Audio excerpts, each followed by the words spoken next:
Bab 126 memadukan ginseng 9 warna. Nama, sistem fusi saya, menggabungkan 1000 ayam di awal penulis, Snow Over atau Sun Hills. Plus mematikan mengatur ulang. Watson duduk di ranjang di salah satu kamar tidur Kastil Blackmoon. Ada kantung spasial di sana, dan topeng dosa besar ada di tangannya. Topeng itu setipis sayap jangkrik.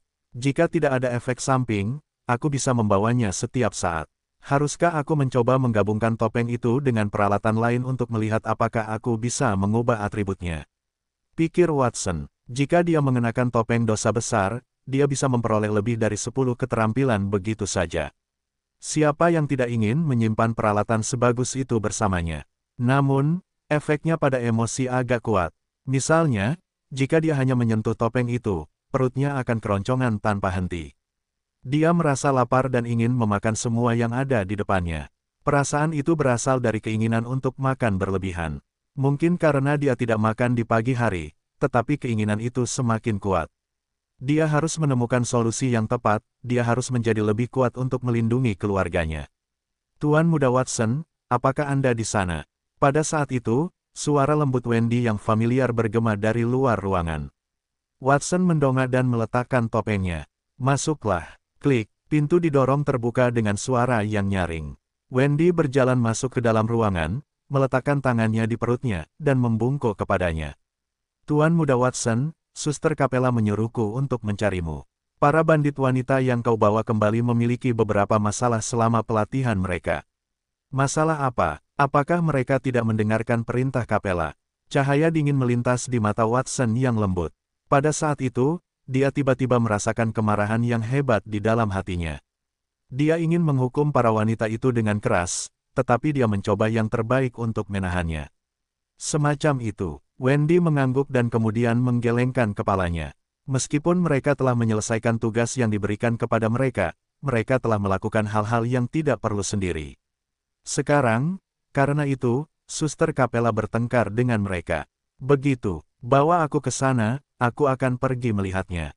Watson mengangguk dan meletakkan topeng dosa besar ke dalam kantong ruang sebelum dia memberi isyarat kepada Wendy untuk memimpin jalan. Dia tidak menganggap para bandit itu orang baik. Mereka mungkin tidak dapat mengendalikan keinginan mereka untuk membunuh orang yang tidak bersalah, tangan mereka berlumuran darah. Dia ingin menghukum mereka ketika dia membawa mereka kembali. Jika mereka patuh, dia akan memperlakukan mereka sebagai bawahannya. Jika mereka tidak patuh, maka dia akan menggabungkan mereka. Sama seperti apa yang telah dia lakukan pada Capella.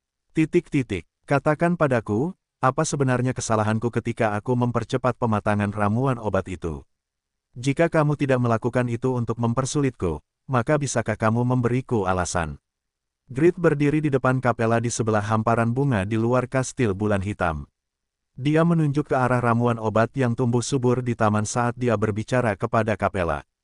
Meskipun para wanita di belakang Grit tidak mengatakan apa-apa, mereka memiliki ekspresi yang sama di wajah mereka.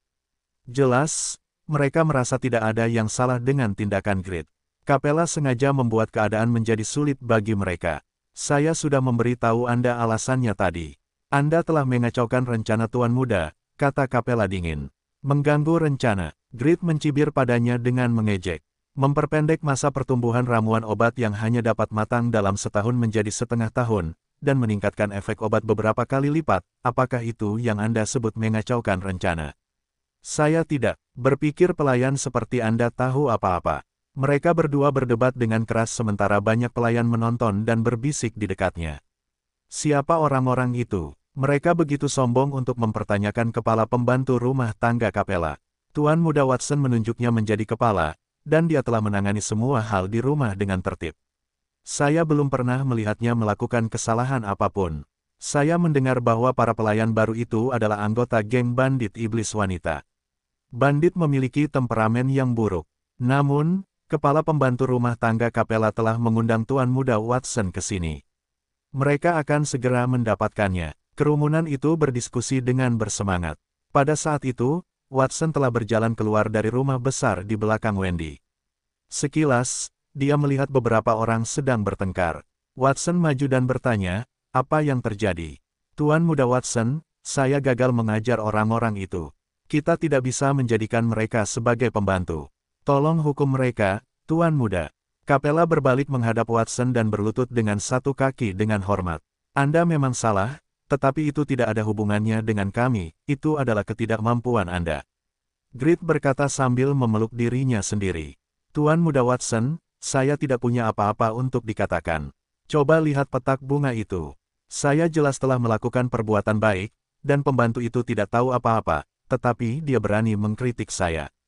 Kalian adalah orang-orang yang tidak tahu apa-apa. Watson menarik Capella berdiri, menoleh untuk melirik petak bunga, dan wajahnya menjadi gelap. Tuan muda Watson, tidak baik berbohong di depan begitu banyak orang. Grit mendengus dingin. Bagaimanapun, masalah ini sudah dibesar-besarkan, jadi dia tidak keberatan untuk membesar-besarkannya sedikit lagi. Mungkin semua orang bisa melihat bagaimana Watson bias dan tidak tahu bagaimana membedakan yang benar dari yang salah. Dia ingin melihat pelayan lain di kastil memandang rendah dirinya. Nona Grit, apakah Anda pernah membudidayakan tanaman obat tingkat perak? Watson tidak marah. Sebaliknya, dia bertanya padanya dengan tenang. Tidak, kenapa? Meskipun geng bandit iblis wanita kaya, mereka tidak cukup kaya untuk membudidayakan tanaman obat tingkat perak. Lalu, apakah Anda tahu keterampilan dasar untuk membudidayakan tanaman obat?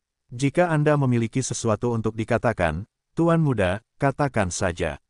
Tidak perlu berpura-pura dengan saya, jawab Grit tidak sabar. Kemudian, Urat berkata, bagaimana cara menanam tanaman herbal? Menanamnya di tanah dan menyiram serta memupuknya pada waktu yang ditentukan setiap hari. Anda benar, kita memang perlu menyiram dan memupuk, tetapi itu tidak cukup. Setiap lahan di sini memiliki tingkat kesuburan yang tetap. Kita akan kehilangan kesuburan tanah jika kita menanam terlalu banyak tanaman herbal di atasnya. Demikian pula, Anda tidak dapat menanam tanaman herbal tingkat rendah di dekat tanaman herbal tingkat tinggi. Jika tidak, tanaman herbal tingkat tinggi akan menyerap efek dari tanaman herbal tingkat rendah tersebut. Watson terkekeh dan menunjuk ke petak bunga di depannya. Misalnya, tanaman herbal di sini. Saya menghitung jarak tumbuh setiap tanaman herbal dan nutrisi yang dibutuhkan, jadi saya menanamnya di sini. Jika Anda melakukan apa yang Anda lakukan, petak bunga itu akan rusak. Anda dapat mengatakan apapun yang Anda inginkan, tetapi apakah Anda memiliki bukti bahwa petak bunga itu rusak? Grit tampak tidak puas. Jika kau ingin bukti, aku akan memberikannya padamu. Watson mengangguk sambil menunjuk beberapa Seven Treasures Glaze ginseng di hamparan bunga. Fusi sistem, aktifkan. Selamat, Master, karena berhasil menyatu dengan ramuan tingkat emas Seven Treasures Glaze ginseng. Kau telah memperoleh Nine Treasures Glaze ginseng tingkat emas. Efek asli dari Seven Treasures Glaze ginseng tingkat emas adalah dapat menyembuhkan semua luka setelah dikonsumsi. Oleh karena itu adalah ramuan paling efektif untuk elit di bawah tingkat emas. Semakin kuat penggunanya, semakin lemah efeknya. Efek tambahan, setelah dikonsumsi, meningkatkan umur hingga 100 tahun. Mendapatkan 1000 kati kekuatan. Ketika dikonsumsi oleh seorang pria, itu meningkatkan aura tempurnya setengah jam di tempat tidur. Kedua efek itu telah ditingkatkan. Ramuan tingkat emas puncak, Nine Treasures Glaze ginseng. Efek, setelah dikonsumsi, menyembuhkan semua luka. Efektif untuk mereka yang berada di bawah tingkat platinum. Efek tambahan, setelah dikonsumsi, meningkatkan umur hingga 200 tahun. Meningkatkan kekuatan hingga 3000 kati. Saat dikonsumsi oleh seorang pria, aura tempurnya meningkat 1 jam di tempat tidur. Daya tariknya juga meningkat secara signifikan. Ginseng 7 harta karun berlapis kaca di hamparan bunga telah berubah menjadi aliran cahaya sebelum menyatu dan berubah menjadi ginseng 9 warna. Ukuran tubuhnya jauh lebih besar, itu adalah ramuan yang bahkan lebih indah daripada kerajinan tangan yang bagus. Ginseng 9 warna. Grit membelalakkan matanya. Legenda mengatakan bahwa warna ginseng berkembang setiap 100 tahun. Oleh karena itu, ginseng disebut ginseng 1 warna.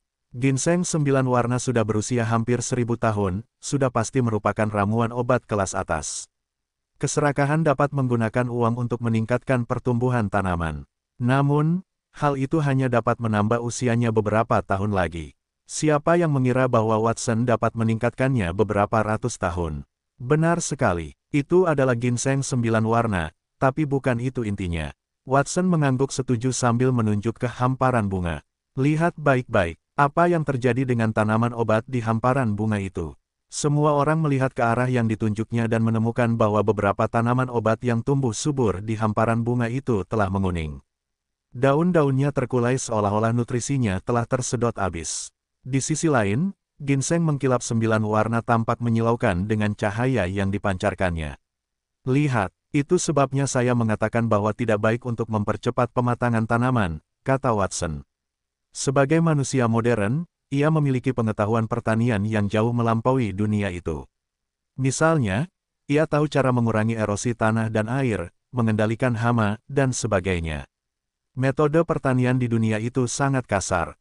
Mereka menggunakan sistem 3/3 lahan yang umum digunakan pada abad pertengahan.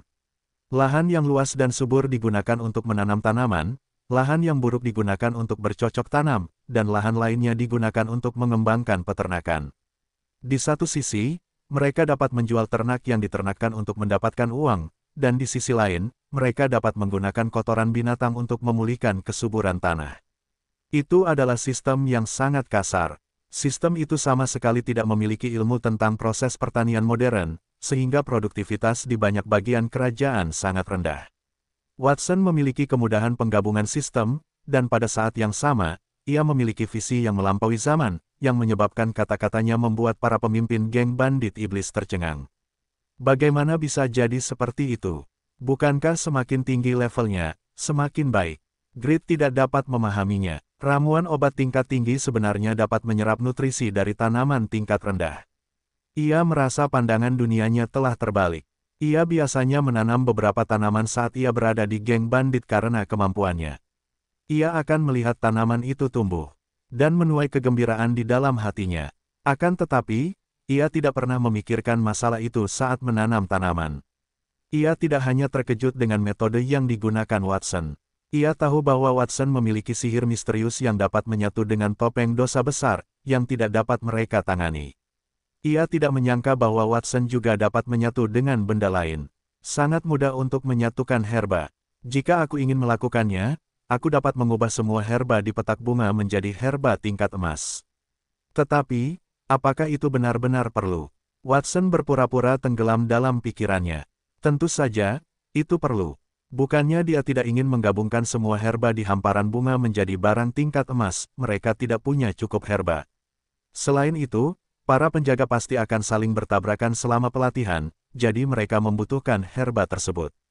Jika dia menggabungkan semua herba menjadi barang tingkat tinggi, mereka tidak akan punya cukup herba normal, dan dia juga akan enggan membiarkan orang lain menggunakannya. Ada pertanyaan lain. Grit tetap diam. Dia meyakinkannya. Jika Watson tidak melakukan apapun dan hanya menggunakan kata-kata untuk mengkritiknya, dia mungkin tidak akan puas. Namun, Watson telah menggunakan fakta untuk menghancurkan harga dirinya. Capella, katakan padaku, ada masalah lain. Watson menoleh dan bertanya pada Capella. Dia berkata, ada juga Slot dan Urat. Mereka menghancurkan perabotan saat mereka membersihkan kamar. Aku sudah bicara dengan mereka tentang itu, tetapi mereka menolak menerima hukuman. Baiklah, aku akui itu salah kami karena menghancurkan perabotan, tetapi kecepatan kami setidaknya 100 kali lebih cepat daripada pembantu lainnya. Mereka bisa membersihkan 1 kamar, tetapi kami membersihkan 100 kamar. Sejak saat itu, kita harus dimaafkan atas apa yang telah kita lakukan. Urat tidak berbicara sekasar itu ketika melihat apa yang terjadi pada Grit. Namun, dia tetap bersikeras bahwa dia benar. Tidak dapat dihindari bahwa akan ada kesalahan dalam mengejar kecepatan. Seseorang tidak akan pernah bisa mendapatkan yang terbaik dari kedua dunia. Itu semua hanya alasan. Watson menggelengkan kepalanya. Ikutlah denganku. Saat dia berbicara, dia memimpin semua orang ke dalam rumah besar dan tiba di depan kamar tidur tertentu. Dia mengangkat tangannya dan membentangkan sayap aura tempur di punggungnya. Warna sayapnya adalah cian, yang berarti dia menggunakan aura tempur elemen angin. Setelah beberapa detik, dia mengitari kamar tidur dengan kecepatan yang sangat tinggi. Aura tempur yang bersiul berubah menjadi angin kencang dan menggulingkan perabotan. Segera setelah itu, sayap aura tempur di punggung Watson berubah dari cian menjadi biru saat uap tebal menutupi perabotan, dinding, dan setiap celah di ruangan itu. Setelah air membasahi ruangan, aura tempur di tubuh Watson berubah lagi, berubah menjadi warna emas yang menyilaukan. Sinar matahari yang kaya menyinari ruangan, air yang mengalir pun menguap dengan cepat. Ruangan itu memancarkan aroma matahari. Segar, bersih, dan rapi, bahkan perabotannya pun memantulkan cahaya. Aku hanya butuh waktu kurang dari 1 menit untuk membersihkan ruangan ini, tapi lihat, apakah aku merusak perabotannya. Watson menepukkan tangannya dan mencabut sayap aura tempur di punggungnya. Dia membuka mulutnya dengan marah. Dia ingin mengatakan bahwa Watson telah menggunakan 3 jenis aura tempur yang berbeda dalam waktu yang singkat, dia adalah monster. Jika dia memiliki kekuatan monster seperti itu, dia juga bisa membersihkan ruangan dalam 1 menit tanpa merusak perabotan. Namun, setelah dipikir-pikir, dia tetap tidak mengatakannya dengan lantang. Dia membela diri karena dia lebih kuat dari para pelayan di istana. Karena Watson lebih kuat darinya, dia juga bisa melakukan hal-hal yang tidak bisa dia lakukan. Jangan berpikir bahwa karena kalian adalah prajurit tingkat perak, kalian bisa meremehkan tugas-tugas sepele ini. Seseorang membutuhkan keterampilan khusus untuk melakukannya dengan baik. Kurasa pembantu rumah tangga kita lebih baik darimu. Apakah kau mengakuinya? Watson melihat sekelilingnya, dan para pemimpin geng bandit iblis terdiam. Mulai sekarang, belajarlah dengan baik dari Capella. Jangan biarkan aku mendengar hal-hal seperti itu lagi. Kalau tidak, kastil bulan hitam akan cukup baik untuk mengirimmu ke neraka. Suara Watson keras dan jelas. Para pemimpin geng bandit iblis saling memandang dan menundukkan kepala karena takut. Seperti yang dikatakan Watson, mereka memandang rendah para pembantu karena mereka pikir mereka lebih kuat.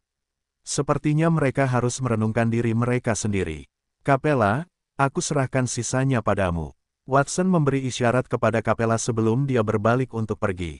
Ya, Tuan Muda Watson. Capella menatap Watson dengan kagum dan hormat. Itu seperti yang diharapkannya dari seorang Tuan Muda. Jika dia tidak bisa menangani seseorang, maka dia akan segera menanganinya. Namun, dia tidak tahu bahwa Watson telah mendesah pelan. Untungnya, aku memiliki sistem fusi dan telah menguasai semua aura pertempuran unsur yang berbeda.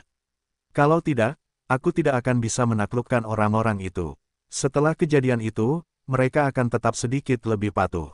Kalau tidak, Watson memutuskan bahwa dia tidak perlu menggabungkan mereka karena fusi manusia sama saja dengan membunuh mereka. Dia tidak mau melakukan itu kecuali dia benar-benar marah.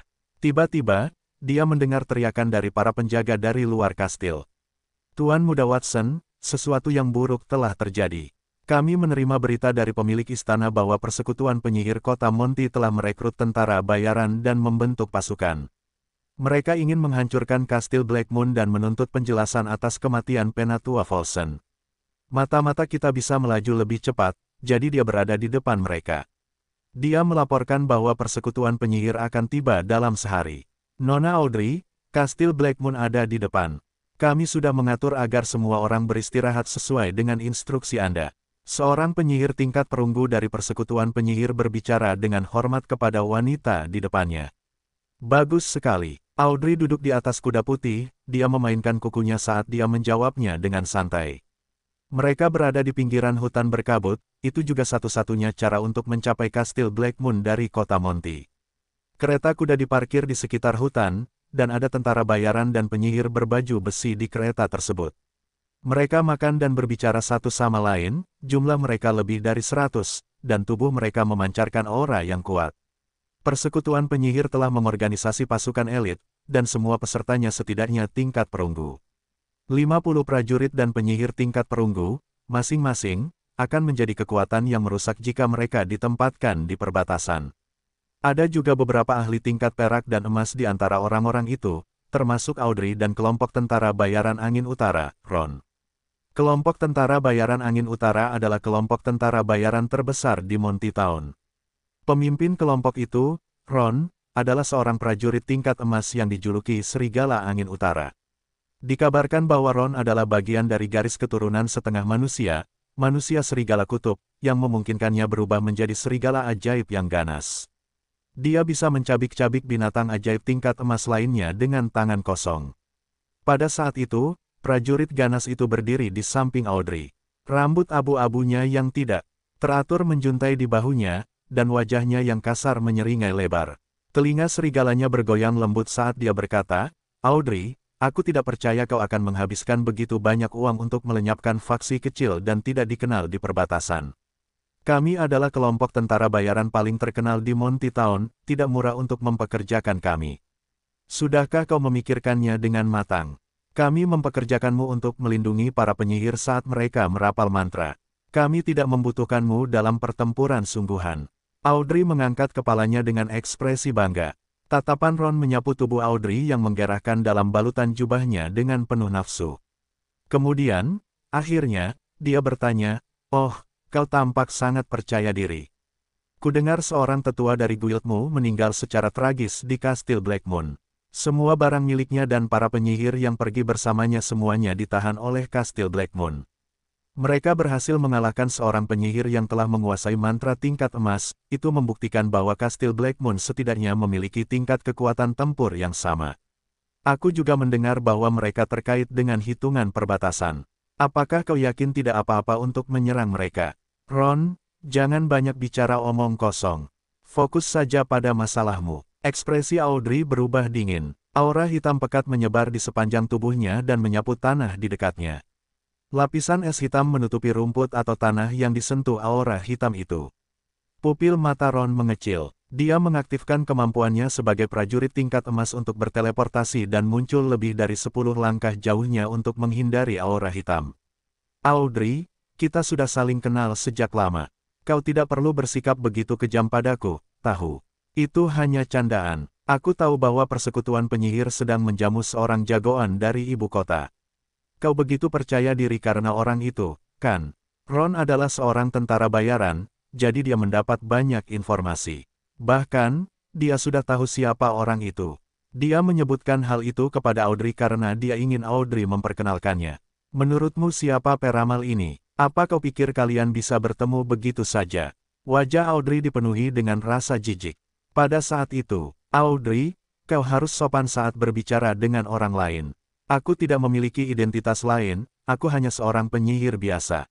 Mereka mendengar suara yang terdengar tua saat sosok abu-abu muncul di depan mereka. Itu adalah seorang pria tua yang tampak biasa. Tubuhnya sedikit bungkuk, dan dia mengenakan pakaian abu-abu polos. Manset dan kerah pakaiannya usang, dan sudah dicuci hingga menjadi putih. Ada bercak-bercak di beberapa tempat juga. Orang tua itu memegang tongkat sihir berbentuk setengah bulan di tangan kanannya, dan bagian atas tongkat itu diukir dengan kepala naga raksasa. Mulut naga raksasa itu memiliki permata matahari yang besar, dan bersinar terang. "Tuan Peramal." Ketika mereka melihat pendatang baru itu, Audrey dan Ron menundukkan kepala mereka dengan hormat pada saat yang sama. Para penjaga dan penyihir di sekitar mereka juga melakukan hal yang sama. Mata mereka dipenuhi dengan kekaguman saat mereka mengintip pria itu. Orang tua itu tampak biasa saja, tetapi mereka tahu bahwa itu karena kekuatannya terlalu berbeda dari mereka, jadi mereka tidak dapat merasakan auranya. Orang tua itu dapat menghancurkan dunia dengan mudah dengan satu rentangan tangannya. "Tuan Peramal, Anda baru saja tiba di perbatasan kemarin. Mengapa Anda tidak beristirahat di kereta?" Audrey terdengar sedikit cemas. Dia adalah kepala penyihir Monty Town, seorang elit tingkat emas, dan mantan kebanggaan gereja iblis. Dia memiliki rasa superioritas alami terhadap semua orang, tetapi tidak dengan lelaki tua di depannya. Jika dia adalah harimau yang mengaum atau naga yang mengejutkan ketika dia marah, maka lelaki tua di depannya adalah langit dan laut. Dia bisa mentolerir segalanya, dan tidak ada perbandingan sama sekali. "Audrey, tidak perlu terlalu gugup. Ini bukan pertama kalinya kita bertemu. Aku sudah berbicara denganmu beberapa kali ketika kamu berada di gereja iblis. Selain itu, ketika aku berada di kuil bintang, aku selalu sendirian. Aku bosan dengan tempat-tempat kecil. Kereta yang kamu persiapkan untukku sangat nyaman, tetapi aku masih belum terbiasa dengannya. Aku ingin turun dan menghirup udara segar." Lelaki tua itu meregangkan tubuh dan melihat ke atas. Lihatlah betapa indahnya alam, burung-burung dan bunga-bunga berbau harum, dan udaranya segar. Tapi, tentu saja, akan lebih baik jika ada sedikit hujan. Wus, begitu dia selesai berbicara, beberapa awan gelap tebal melayang dari langit. Hujan itu harum, dan tetesan air hujan menghantam pohon-pohon dan orang-orang. Awan dan kabut tipis memantulkan lingkungan sekitar, itu membuatnya tampak seperti negeri dongeng. Kata-kata yang ditegakkan dengan ketat. Para prajurit memiliki karakteristik khusus setiap kali mereka mencapai level tertentu, dan itu sama dengan para penyihir. Aura tempur prajurit tingkat perak dapat berubah menjadi sayap, dan prajurit tingkat emas dapat berteleportasi. Kemampuan penyihir tingkat perak adalah merapal mantra dengan cepat, yang berarti dapat mempersingkat waktu untuk melakukannya. Penyihir tingkat emas dapat menguasai mantra instan, dan mereka bahkan tidak perlu melantunkan mantra tingkat rendah untuk merapalnya. Sedangkan untuk penyihir tingkat platinum, kata-kata mereka selalu ditegakkan dengan ketat. Mereka tidak perlu merapal mantra, mereka dapat mengendalikan lingkungan sekitar hanya dengan pikiran, itu adalah tontonan. Itu bukan mantra, tetapi lebih kuat dari mantra biasa. Ron dan Audrey terdiam ketika mereka melihat apa yang telah terjadi. Mereka dapat merasakan hujan di tubuh mereka, itu membuat mereka lebih kuat. Ekspresi orang-orang di sekitar mereka juga menjadi lebih hormat. Itu adalah para penyihir platinum, para penyihir kerajaan. Orang tua itu berdiri di tengah hujan dan menarik napas dalam-dalam beberapa kali. Kemudian, dia menoleh dan berkata, "Aku sudah cukup istirahat. Kita bisa melanjutkan perjalanan kita sekarang. Kemarin, kamu memberitahuku tentang Kastil Blackmoon. Mereka membunuh salah satu dari kalian, dan aku dapat membantumu untuk menyingkirkan mereka. Tapi, kamu harus membantuku.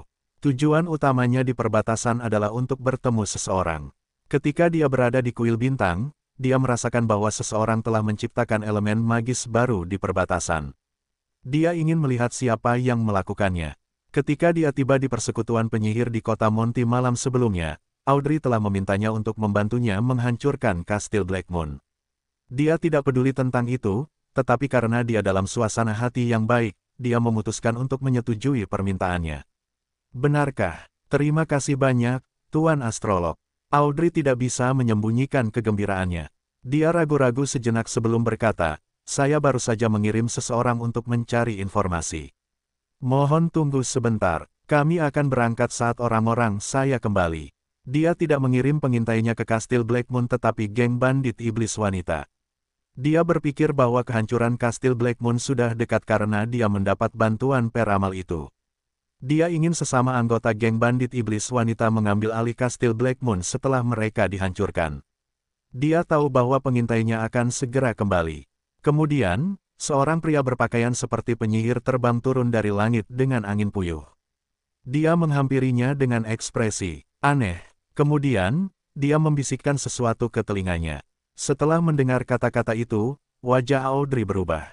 Dia berseru kaget, "Apa katamu? Geng bandit iblis telah hancur." Setengah jam kemudian, Audrey berdiri di tepi hutan berkabut, jauh dari 5 gunung tempat sarang geng bandit iblis berada. Dia menatap puncak-puncak yang runtuh, tidak ada sedikit pun tanda-tanda kehidupan di sana. Ekspresinya kosong. Apa yang terjadi? Bagaimana bisa jadi seperti itu?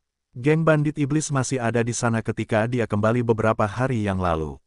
Bagaimana geng bandit iblis bisa dimusnahkan hanya dalam beberapa hari ketika dia pergi ke persekutuan penyihir untuk menangani beberapa masalah? Susunan sihir yang telah mereka persiapkan selama lebih dari 10 tahun, proyeksi iblis wanita primordial yang dapat memanggil kekuatan elit tingkat platinum. Selain hitungan perbatasan, siapa lagi yang memiliki kekuatan untuk mengalahkan proyeksi iblis wanita primordial? Apakah hitungan perbatasan akhirnya muak dengan bandit itu, jadi dia mengambil tindakan terhadap mereka? Audrey, sepertinya kamu telah melakukan banyak hal dalam beberapa tahun terakhir di perbatasan. Sang peramal berdiri di samping Audrey dan menatapnya dengan penuh arti. Meskipun puncak gunung itu dipenuhi retakan dan lebih dari setengah rantai besi yang kokoh telah putus, kepala asli iblis purba masih dapat terlihat di sana. Sebagai penyihir tertua dan paling berpengetahuan di kerajaan itu, sang astrolog menyadari apa yang dibutuhkan iblis purba untuk memanggil susunan sihir itu. Lebih jauh lagi, susunan sihir itu telah diaktifkan. Aku merasakan aura mantra tingkat platinum di sini. Sang astrolog mengendus dan melihat ke suatu arah. Itu adalah kolam beku hitam pekat yang terletak di bawah 5 gunung. Permukaan hitam itu menggelembung. Tidak ada tumbuhan di kedua sisi kolam dingin itu. Kolam itu memiliki keliling ratusan meter, dan memancarkan aura kematian. Tidak peduli berapa tahun berlalu, itu tetap tidak akan berubah. Itu tidak berbau seperti karya Sylvan. Tampaknya itu adalah semacam sihir kuno yang aku kenal, apakah Sylvan meneliti itu? Mungkin ada penyihir lain bersamanya. Jika Sylvan tidak melakukan itu, maka itu pasti orang yang dicarinya. Orang itu pasti sangat kuat hingga mampu menciptakan elemen sihir baru yang tidak tersedia di dunia. Itu adalah sesuatu yang diharapkannya dari seorang penyihir tingkat platinum. Dia punya ide yang sangat sederhana. Dia akan menemukan penyihir itu dan mendapatkan informasi tentang elemen sihir baru darinya. Pada saat yang sama, dia juga bisa menarik pria itu untuk bergabung dengan kerajaan. Jika pria itu menolaknya, maka dia harus membunuhnya. Dia tidak bisa membiarkan sihir baru mengalir ke negara lain. Tuan Astrolog, saya tidak melakukan apapun. Audrey ketakutan ketika mendengar kata-kata pria tua itu. Dia tahu bahwa dia seorang pasifis. Dia telah membunuh banyak orang untuk menghidupkan kembali gereja iblis selama bertahun-tahun. Jika dia membuatnya marah, maka dia akan mati setidaknya 100 kali. Lupakan saja, Audrey, kau di sini karena rencana yang mulia. Karena yang mulia belum mengatakan apapun tentang apa yang telah kau lakukan, maka aku tidak akan mengatakan apapun. Sang peramal melambaikan tangannya. Aku bisa menggunakan sihir untuk memutarbalikkan waktu dan melihat siapa yang menghancurkan tempat itu. Terima kasih, Tuan Peramal. Audrey mengucapkan terima kasih kepadanya dengan tergesa-gesa. Ia melihat ke arah pegunungan tandus di sekitarnya dan mengerutkan bibirnya erat-erat. Ia ingin tahu siapa yang telah melakukan itu, ia tidak akan pernah membiarkan orang itu pergi. Persiapan yang telah ia kerjakan dengan sangat keras selama lebih dari 10 tahun telah hancur begitu saja. Tidak peduli seberapa baik temperamen seseorang, mereka tidak akan dapat menerimanya. Setelah sang peramal selesai berbicara, ia mengangkat tongkat di tangannya dan melambaikannya dengan lembut. Bintang-bintang misterius dan tidak dikenal, cahaya yang berpindah-pindah antara masa lalu dan masa depan. Tolong beri aku petunjuk untuk menerangi jalan yang hilang. Sihir tingkat platinum elemen cahaya, pembalikan waktu. Sebagai penyihir paling berpengetahuan di kerajaan, sang astrolog telah menguasai ke-6 jenis sihir, tanah, api, air, angin, cahaya, dan kegelapan. Itulah salah satu alasan orang lain menghormatinya. Saat sihir tingkat platinum diaktifkan, matahari meredup dan perlahan-lahan tertutup oleh bayangan. Matahari hitam menutupi langit dan membuat dunia kehilangan cahayanya. Semuanya menjadi gelap, dan waktu mulai berbalik dengan cepat. Pohon-pohon yang tumbang kembali tegak, retakan menghilang, dan gunung-gunung yang retak pulih. Sejumlah besar monster dan bayangan manusia mulai muncul di langit, mereka tampak sedikit kabur. Waktu kembali ke hari ketika Watson bertarung melawan bandit iblis wanita. Setelah Watson menyambar topeng dosa besar, ia merapal mantra nafas naga laut dalam tingkat platinum. Aliran air hitam besar menyapu dan menghancurkan proyeksi iblis wanita primordial. Itu meninggalkan genangan air di tanah yang tidak akan hilang. Sangat kuat. Siapa orang itu? Dia bisa merapal mantra yang begitu mengerikan. Apakah ada orang yang begitu kuat di perbatasan? Para penyihir dan tentara bayaran lainnya berbicara dengan kagum. Ekspresi Audrey berubah sedikit takut saat melihat itu. Dia tidak bisa melihat orang yang telah melepaskan sihir itu. Dia hanya melihat orang itu mengenakan topeng dosa besar. Tubuhnya muda dan lembut, seolah-olah dia masih anak-anak. Dia ingin membunuh pembunuh itu, tetapi dia sudah menyerah pada pikiran itu. Meskipun dia orang yang percaya diri, dia tidak akan berani melawan penyihir tingkat platinum. Tentu saja, meskipun dia tidak bisa melihat perapal mantra dengan jelas, dia bisa melihat pakaian yang dikenakannya, itu sama dengan informasi yang dia terima. Kastil Bulan Hitam, sepertinya Kastil Blackmoon telah menyerang terlebih dahulu sebelum dia bisa memprovokasi mereka. Namun, siapa penyihir misterius tingkat platinum itu? Dia tidak tahu bahwa Kastil Blackmoon memiliki orang yang begitu kuat. Audrey, sepertinya kamu tahu sesuatu. Sang peramal tiba-tiba menoleh. Tuan Peramal, saya yakin Kastil Blackmoon melakukan ini. Tolong bantu saya menghancurkan mereka. Itu sangat penting bagi saya. Jika kamu bersedia membantu, maka saya akan membayar harga apapun untuk itu. Audrey berpikir bahwa kebangkitan gereja iblis lebih penting daripada apapun. Karena Kastil Blackmoon telah menghancurkan tempat itu, mereka pasti telah mengambil topeng dosa besar. Saat dia menyentuh wajahnya tanpa sadar, niat membunuh di mata Audrey menjadi lebih tegas. Jangan khawatir, saya sekarang sedikit tertarik pada Kastil Blackmoon. Sudah bertahun-tahun sejak saya bergerak, jadi saya akan melakukan pemanasan dengan benar kali ini. Nada bicara sang peramal tenang. Kemudian, Dengan suaranya, waktu tidak lagi surut. Pemandangan di sekitarnya kembali ke keadaan semula. Retakan yang telah sembuh terbuka, dan pepohonan tumbang lagi. Bayangan hitam yang menutupi matahari juga menghilang, semuanya hanya ilusi. Satu-satunya perbedaan adalah tanah tempat dia berdiri telah retak terbuka. Dua telapak tangan raksasa menggelinding keluar dari tanah, diikuti oleh tubuh besar yang tingginya puluhan meter, ada batu permata yang cemerlang di tengahnya dan dua bor besar di tangannya. Itu adalah raksasa batu yang dipanggil oleh sihir. Itu menyeret peramal itu ke atas dan meraung ke langit. Bumi berguncang, dan semua orang di sekitarnya memandangnya dengan hormat. Di aula Kastil Blackmoon, Watson ditemani oleh para pengawalnya ketika dia bertemu dengan para pemilik rumah bangsawan yang ada di sana untuk melaporkan berita. Mereka adalah Jack, Morgan, Christine, dan Norton. Tuan Muda Watson, orang-orang dari persekutuan penyihir akan tiba dalam sehari. Saya mendengar bahwa mereka membawa kelompok tentara bayaran terbesar di Monty Town bersama mereka, dan mereka juga memiliki jagoan besar dari kota kerajaan. Apa yang harus kita lakukan? Orang yang berbicara adalah Christine, dialah orang pertama yang memperhatikan tindakan persekutuan penyihir. Mungkin karena pekerjaannya, dia mengenal banyak orang di Monty Town dan berpengetahuan luas. Pada saat itu, dia mengenakan armor tingkat emas yang dilebur Watson terakhir kali. Dia tidak terlihat terlalu panik. Jika dia tidak melihat kekuatan Watson, dia mungkin akan panik atau memutuskan hubungan mereka dengan Kastil Blackmoon. Namun, dia tahu bahwa Watson dapat mengeluarkan sihir tingkat platinum. Tuan Muda Watson, jika Anda tidak dapat menangani ini, maka mungkin Anda dapat bertanya kepada kaum perbatasan. Jika dia ada di sini, maka masalah ini akan diselesaikan dengan cepat, kata Jack. Morgan mengangguk dan setuju juga. Ya, tanyakan kepada kaum perbatasan. Apa hubungannya itu dengan kaum perbatasan? Watson tampak bingung. Dia merasa bahwa pemilik manor mengira dia memiliki hubungan yang baik dengan kaum perbatasan, tetapi dia hanya pion yang bisa dibuang.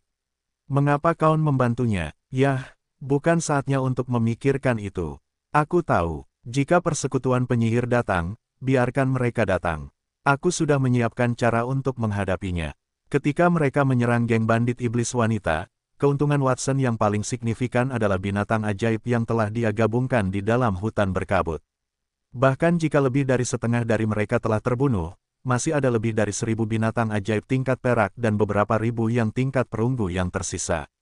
Jika dia menggabungkan mereka, dia bisa menaikkan Golden Flash ke tingkat platinum. Tidak peduli kekuatan persekutuan penyihir, bagaimana mungkin mereka bisa menandingi binatang ajaib tingkat platinum. Setelah bertemu dengan pemilik istana, Watson memerintahkan mereka untuk tinggal di Kastil Blackmoon untuk sementara waktu. Jika mereka khawatir, mereka dapat membawa orang-orang ke istana mereka dan membiarkan pengawal mereka memberitahu istana lain di dekatnya. Kemudian, Watson langsung pergi ke pertanian di luar Kastil Blackmoon. Setelah perluasan, pertanian itu menjadi jauh lebih luas. Tidak kalah dengan istana biasa dalam hal ukuran atau kenyamanan, setiap binatang ajaib memiliki rumah mereka sendiri. Golden Flash dan Kaisar Clark memiliki rumah paling mewah. Kedua binatang ajaib itu hidup seperti raja dan putri, rumah mereka seperti istana. Istana Golden Flash setidaknya setinggi 10 meter. Ada banyak perabotan, dan ada juga hamparan bunga dan padang rumput di luar, yang nyaman bagi binatang ajaib untuk berguling. Ada juga air mancur besar di tengah hamparan bunga. Pada saat itu, Golden Flash sedang berbaring di padang rumput, ia menikmati kesejukan yang dibawa oleh semprotan air dari air mancur. Beberapa liger bersayap dua yang lebih kecil di sebelahnya mengepakkan sayap mereka seperti kipas, mereka mengipasinya dengan ekspresi menyanjung. Kaisar Clark juga berada di dekatnya, ia mengangkat jenggernya dan berdiri dengan bangga di depan pintu masuk istananya. Beberapa binatang ajaib sedang memindahkan beberapa telur ke dalam istananya, dan beberapa sedang menyisir bulunya. Binatang ajaib itu termasuk liger bersayap dua, serta binatang ajaib yang dibawa kembali oleh Watson setelah penggabungan di hutan. Berkabut 2 hari yang lalu, banyak dari mereka adalah binatang tingkat perak. Binatang ajaib di pertanian Kastil Blackmoon terbagi menjadi 2 faksi utama. Salah satunya adalah faksi Golden Flash, yang sebagian besar terdiri dari binatang ajaib besar seperti liger atau beruang es raksasa. Yang lainnya adalah faksi Kaisar Clark, yang sebagian besar terdiri dari binatang ajaib terbang seperti elang badai. Meskipun mereka baru bergabung dengan keluarga besar itu selama sehari, binatang ajaib itu sudah mengenali bos pertanian yang sebenarnya. Saat Golden Flash dan Kaisar Clark bersenang-senang, mereka sesekali saling melirik. Tatapan mereka bertemu di udara dan percikan api beterbangan. Sungguh pemandangan yang harmonis. Watson berdiri di luar peternakan dan memperhatikan sejenak sebelum ia melangkah masuk. Meskipun banyak binatang ajaib di peternakan itu adalah binatang primitif dari hutan berkabut, dan mereka mempertahankan sifat buas mereka, selama Golden Flash dan Kaisar Clark ada di sekitar, binatang ajaib liar itu tidak akan berani menyerang siapapun. Watson agak enggan untuk menyatukan semua binatang ajaib itu. Mungkin karena ia masih terlalu muda, Watson merasa sedikit sentimental, tetapi ia segera menepis pikiran itu. Keselamatan keluarganya adalah hal yang paling penting. Seolah mendengar suaranya, Golden Flash dan Kaisar Clark segera menoleh. Mata mereka berbinar saat mereka berlari ke arah Watson. Postur kedua binatang ajaib tingkat emas itu membuat semua binatang ajaib lain di dekatnya terpental. Golden Flash lebih cepat. Dalam sekejap, dia telah tiba di depan Watson. Dia naik ke bahu Watson di sepanjang betisnya dan berseri-seri dengan bangga pada Kaisar Clark, yang terlambat selangkah. Kaisar Clark mengangkat jambulnya dan menatapnya dengan arogan. Dia melambat di depan Watson. Dia sengaja menoleh dan menggunakan sayapnya yang berwarna-warni untuk menyentuh kaki Watson. Watson mendesah saat melihat sifat menawan kedua binatang ajaib itu, dan dia membungkuk dan memeluk Kaisar Clark. Dia membelai bulunya dengan lembut. Kaisar Clark telah banyak berkontribusi pada keluarga itu. Kastil Blackmoon tidak akan mengalami kemajuan seperti itu tanpa kerja keras Kaisar Clark. Sama halnya dengan Golden Flash. Dia mungkin bergabung dengan keluarga itu nanti, tetapi dia telah melindungi mereka berkali-kali. Kedua binatang ajaib itu bukan hanya hewan peliharaan Watson, tetapi mereka juga keluarganya. Sudah waktunya untuk membalas budi mereka. Golden Flash, Kaisar Clark, senang sekali kau ada di sisiku. Di masa depan, aku pasti akan menemukan lebih banyak teman untukmu. Tapi sekarang, keluarga dalam bahaya, dan aku butuh bantuanmu, jadi. Seolah mengerti kata-kata Watson, Golden Flash mengusap kepalanya yang berbulu halus ke arahnya, menunjukkan bahwa dia tidak perlu khawatir. Kaisar Clark juga melebarkan sayapnya dan mematuk dadanya dengan paruhnya. Sensasi mati rasa menyebar di sepanjang dadanya. Terima kasih. Setelah dia mengucapkan terima kasih dalam hatinya lagi, Watson memejamkan mata, memeluk kedua binatang ajaib itu dengan gembira, dan meletakkan mereka di tanah. Dia menoleh untuk melihat ribuan binatang ajaib di sekitarnya yang membungkuk hormat padanya dan berkata, terima kasih juga. Meskipun dia memiliki sistem fusi, dia tidak menganggapnya remeh, menghormati kehidupan adalah kekuatan sejati. Semakin dia menggunakan sistem itu, semakin dia merasakannya. Fusi sistem, aktifkan. Watson memejamkan mata dan mengulurkan tangannya. Binatang-binatang sihir di sekitarnya segera berubah menjadi garis-garis cahaya yang menjerat Golden Flash dan Kaisar Clark. Watson menyatukan semua binatang sihir besar dengan Golden Flash. Binatang-binatang sihir yang tersisa di udara diberikan kepada Kaisar Clark. Jumlahnya sekitar 4:1, jumlah binatang sihir besar sedikit lebih banyak. Di dalam cahaya, Golden Flash dan Kaisar Clark mengeluarkan teriakan keras dan jelas. Suara mereka bergema di seluruh kastil Blackmoon, dan tubuh mereka juga membesar. Transformasi itu berlanjut selama beberapa menit sebelum cahaya menghilang. Dua binatang sihir yang sama sekali berbeda muncul di depan Watson. Pertama adalah Golden Flash. Tubuh emasnya yang awalnya besar telah berubah menjadi platinum, dan bulunya yang lembut telah berubah menjadi sisik perak yang mengilap. Kepala singa, harimau, dan kambing awalnya telah menyatu menjadi kepala naga yang ditutupi sisik dengan dua tanduk, matanya berwarna emas, dan pupilnya adalah celah vertikal. 12 sayap emas di belakang Golden Shimmer juga telah menghilang, itu berubah menjadi sayap yang lebih besar dan lebih lebar. Selamat, Master, karena berhasil menyatukan binatang ajaib. Binatang ajaib tingkat emas, Chimera berkepala 3, telah menembus batas garis keturunan dan berevolusi menjadi Raja Naga Platinum. Ras naga adalah salah satu binatang ajaib terkuat di dunia. Sebagai binatang ajaib kuno, Chimera tingkat emas sudah berada di puncaknya, kemajuan lain adalah evolusi. Pada saat itu, Golden Flash telah berhasil berevolusi di depan mata Watson. Binatang ajaib tingkat platinum, Raja Naga Platinum. Atribut, api, tanah, gelap, terang. Kemampuan, sihir elemen api tingkat emas, sinar matahari, badai api mengamuk, sihir elemen tanah tingkat emas, hentakan perang, denyut tanah, sihir elemen gelap tingkat emas, kutukan kematian, korosi kegelapan, dan racun mematikan. Mantra elemen cahaya tingkat platinum, napas naga berkobar 9 lapis melepaskan napas naga elemen cahaya yang menyala-nyala, menyebabkan kerusakan skala besar. Mantra fusi tingkat platinum, 0 mutlak napas yang menggabungkan api, tanah, kegelapan, dan cahaya. Setelah dilepaskan, dapat menyebabkan musuh, termasuk luar angkasa, membeku. Kemampuan tambahan, kekebalan sihir, 100% kekebalan terhadap kerusakan dari mantra di bawah tingkat platinum, ketahanan fisik, 100% kekebalan terhadap kerusakan fisik dari mantra di bawah tingkat platinum, ketahanan status abnormal, ketahanan terhadap segala kelainan, sihir naga, mantra yang dapat dipelajari naga secara khusus. Saat ini tidak tersedia penskalaan, kamuflase, kekuatan naga, efek kekaguman pada makhluk non-naga. Saat dia melihat daftar panjang atribut di depannya, mulut Watson terbuka lebar, dia tidak dapat berbicara karena daftarnya terlalu mengesankan. Itu benar-benar terlalu kuat. Golden Flash adalah chimera emas. Itu adalah binatang ajaib dengan atribut api, tanah, dan kegelapan. Kemudian, ia memperoleh atribut cahaya, dan ia berhasil mempertahankan semua kemampuan chimera emasnya. Ia juga memiliki 2 mantra tingkat platinum, dan kemampuan tambahannya meliputi peningkatan resistensi abnormal, sihir naga, dan kekuatan naga. Kekuatannya meningkat secara eksponensial. Watson tidak mengorbankan binatang ajaib itu dengan sia-sia, ia telah meningkatkan Golden Flash. Watson mendesah. Tidak heran orang mengatakan bahwa ras naga adalah ras terkuat di dunia. Kerajaan naga suci begitu kuat karena memiliki pasukan ksatria naga yang langka dan sangat elit. Jika seseorang ingin menjadi ksatria naga, seseorang harus mendapatkan pengakuan dari seekor naga. Naga biasanya adalah makhluk yang sombong, dan rentang hidup manusia terlalu pendek. Naga menganggap mereka sebagai serangga, dan mereka hanya menyukai sedikit hal. Watson mendengar bahwa jumlah ksatria naga di kerajaan itu kurang dari 10. Namun, sejak saat itu, Kastil Blackmoon memiliki naga mereka sendiri, dan Watson telah resmi menjadi ksatria naga.